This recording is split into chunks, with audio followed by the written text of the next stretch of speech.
PEGI 16.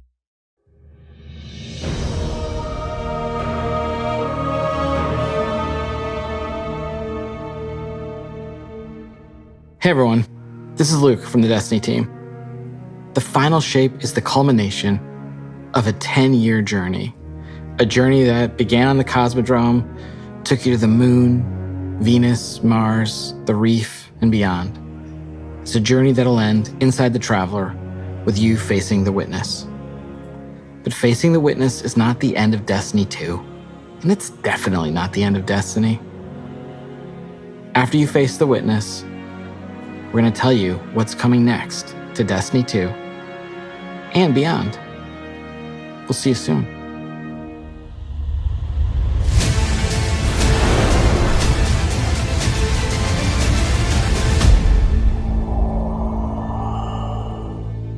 The Final Shape has been an amazing project to work on. The amount of creativity, the amount of design work, the amount of all these elements coming together has been inspirational. I was like, are you guys seeing this? Are you guys seeing this? It looks awesome. I think that we're going to have a pretty big impact and it's going to shake things up a lot. And we just wanted to give you a glimpse of what we're working on.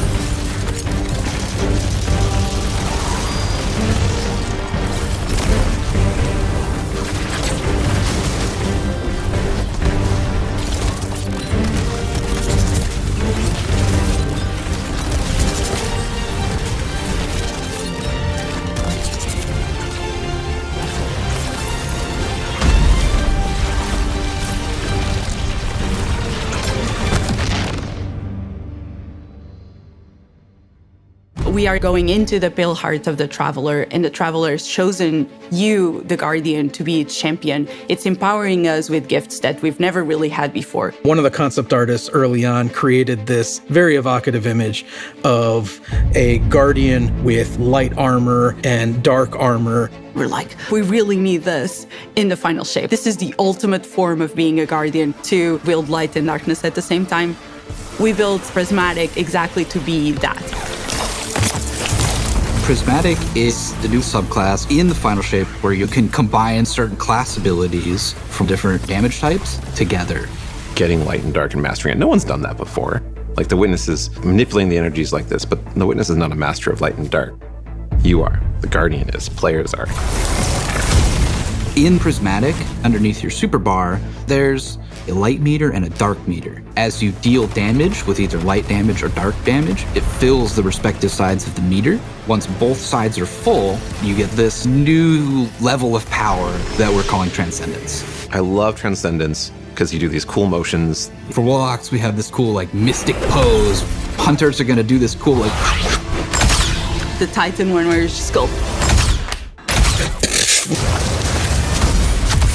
While you're Transcendent, you get a new, unique grenade that combines both light and dark together. The Hunters get this fire and ice combo. Titans, Strand, and Arc. For the Warlock, Stasis and Void together.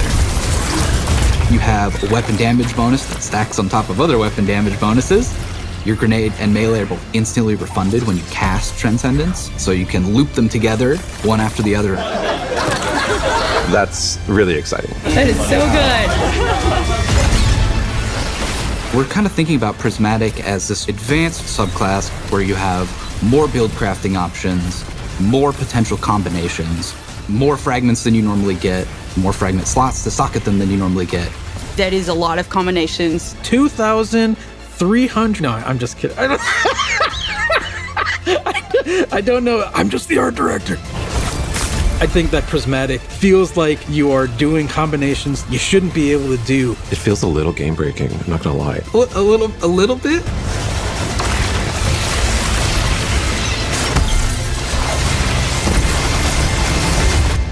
You're gonna be like, oh no, what have I done?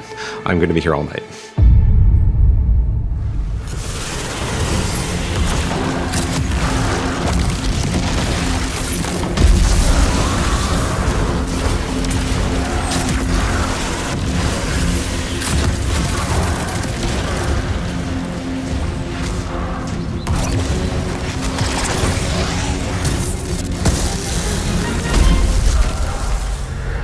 It's not just about the mastery of light and dark.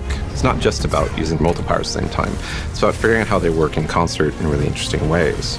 We're transcending kind of the bounds of light and darkness. There's all these subclasses that really resonate with people, and now you can finally combine those and make your own Guardian feel very uniquely you. This like really opens up the doors for unexpected, like really wild stuff.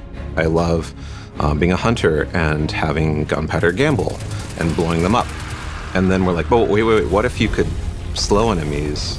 You could throw out, your shurikens, and then you blow them up as well. And it's like, okay, I didn't think I could ever do those two things at the same time. And you're telling me I can do as much as I want? You can throw a Withering Blade melee and like bounce it between a bunch of people and get like 3 kills from one melee, and now your gunpowder gamble's like fully charged, right? And so like certain interactions I think get a lot easier just because we've sort of made the aspects a little bit more permissive, a little bit looser. So like when we playtest, I'm probably gonna be running Warlock with the Lightning Surge build where you have Arcane Needle for 3 melee charges, and then you combine that with Lightning Surge. You can throw Bleak Watcher on top of that for just like a little extra crowd control, or you can throw Devour. And so you're, jumping in, lightning surging, that's killing a bunch of stuff. You're activating Devour. That gives you infinite sustain, effectively, to stay in the fight. As a Titan, you can just quickly start using your arc abilities to jolt all the enemies around you and then kind of finish them off with like the cool blades of Strand. And it's so satisfying to see how fast you move.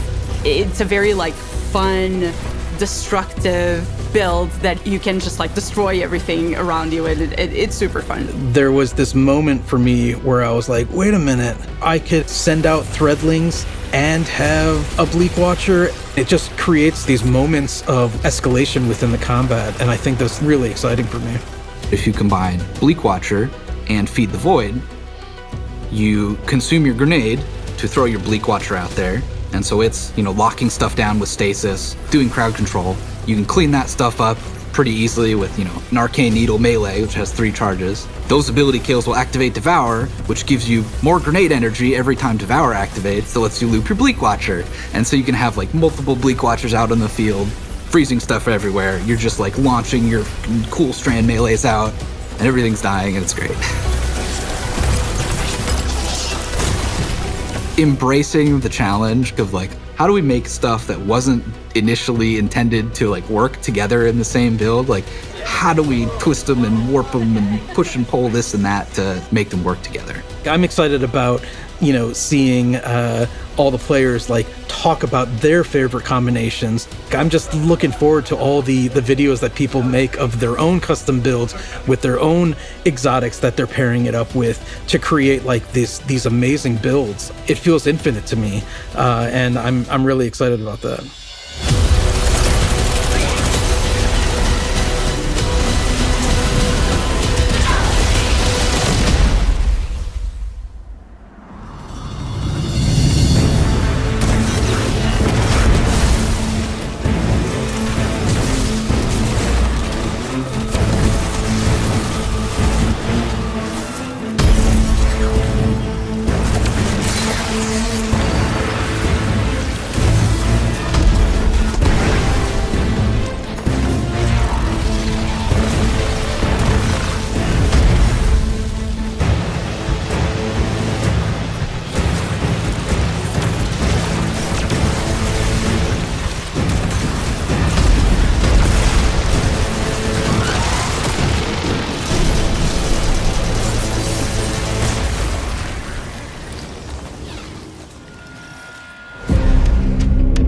In the final shape, we're going to be making these new exotic class items.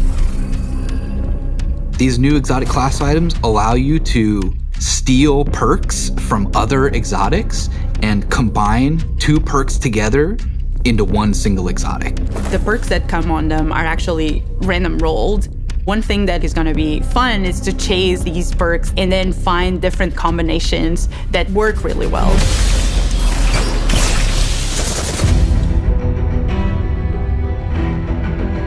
These new class items are all about prismatic and making that feel good. So it's going to be all about enhancing your builds and your combination of light and darkness and achieving transcendence and what transcendence does. They also look so good.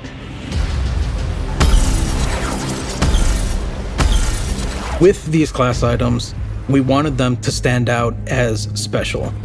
They have these 2 perk columns that take aspects from other exotics. Exotic class items are going to let you do things that other classes consider their own, but now they're yours. I managed to get, for my slow 'em down, blow 'em up hunter build, a roll on the exotic cloak that made it so powered melee kills caused enemies to ignite, and also I could get an extra dodge charge, so I could do an extra slow charge on enemies at the same time. We wanted to feel a little broken.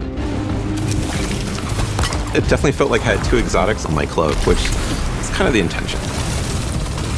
We want that to feel like you're bending the rules a bit.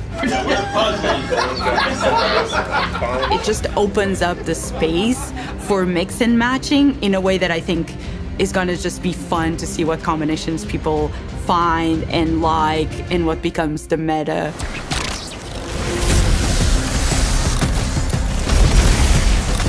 They look amazing. They have visual effects that activate when you are transcendent. It just really ties into this overall theme. But on top of that, the gameplay with basically stealing exotic traits from other exotics, and even from classes that aren't you, adds this element of spice to them. And the fact that it's random rolls, you're going to want to keep looking for the right one for your builds.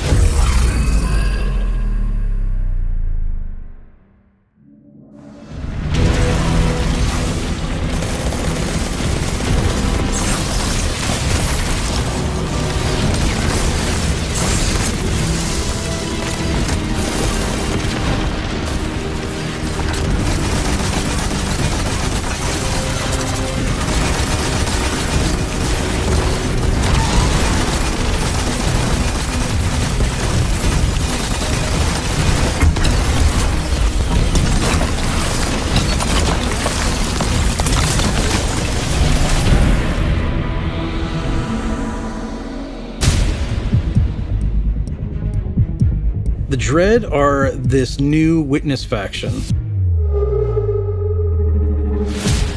When you see these new characters, not only do they look unique and new, but you see like a through line that we've been building through the years that connects it all together.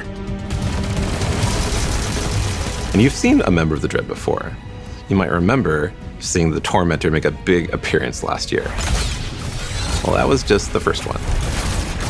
You have like this slate of new enemies with like the Tormentor and the Subjugators and the Weaver and the Attendant and the Grim and the Husk.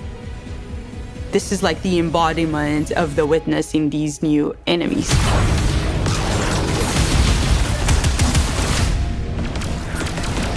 The Grim is probably one of my favorite new enemies that we have in Destiny.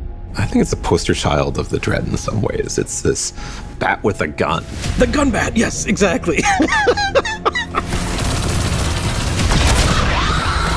It does a scream and it swoops all around the battlefield.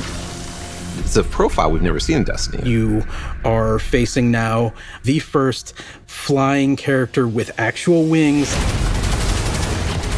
They can screech, and if that hits you, it suppresses your abilities. It also slows you down. It was something that immediately appealed to the team and made us think, we have to do this. We have to make this character. The Husk is this melee bruiser who has these incredibly dangerous looking blades, and they're going to do these cool acrobatic attacks. They hurt. They have two of these very sharp melee weapons, and they just come charging with those things and will just slice and dice. They are really dangerous, especially in groups. If you manage to kill the Husk, you have to be careful, because if you kill it the wrong way, what's inside of the Husk, the Geist, is going to pop out and it's going to seek you out. A Geist has killed me, more than I care to admit. Now I'm like looking everywhere every time I go into a fight, and I'm like, is there a Husk somewhere? Is there a Husk somewhere? Because I'm targeting that first. The Weaver and the Attendant are our Strand and Stasis scions that have been reshaped by the Witness. We wanted to show like the influence of darkness powers on these characters. They have a stasis ability that can shoot at you that will freeze you. They have a strand ability that will pull you across the battlefield. The fact that you can get suspended and frozen in place just adds a big new dynamic to the fight. The Weaver does something we've never done before. It'll shoot out this complete, powerful strand wave. If that thing hits you, it's almost like a rubber band. It like pulls back and like snaps and that pulls you towards that character. As one character doing that to you, yeah, you can handle it. As soon as there's multiple characters trying to pull you in different directions towards you, you have to approach it in a different way.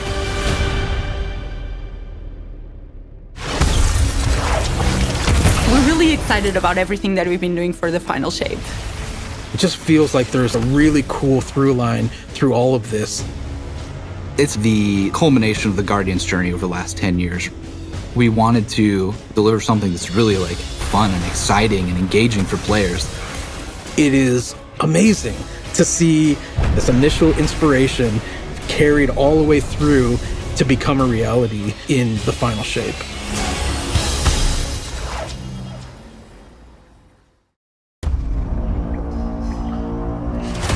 Dobbiamo andare! Avanti! Via! Il testimone ha portato l'oscurità nel viaggiatore. Tutto ciò che conosciamo finirà col soccombere.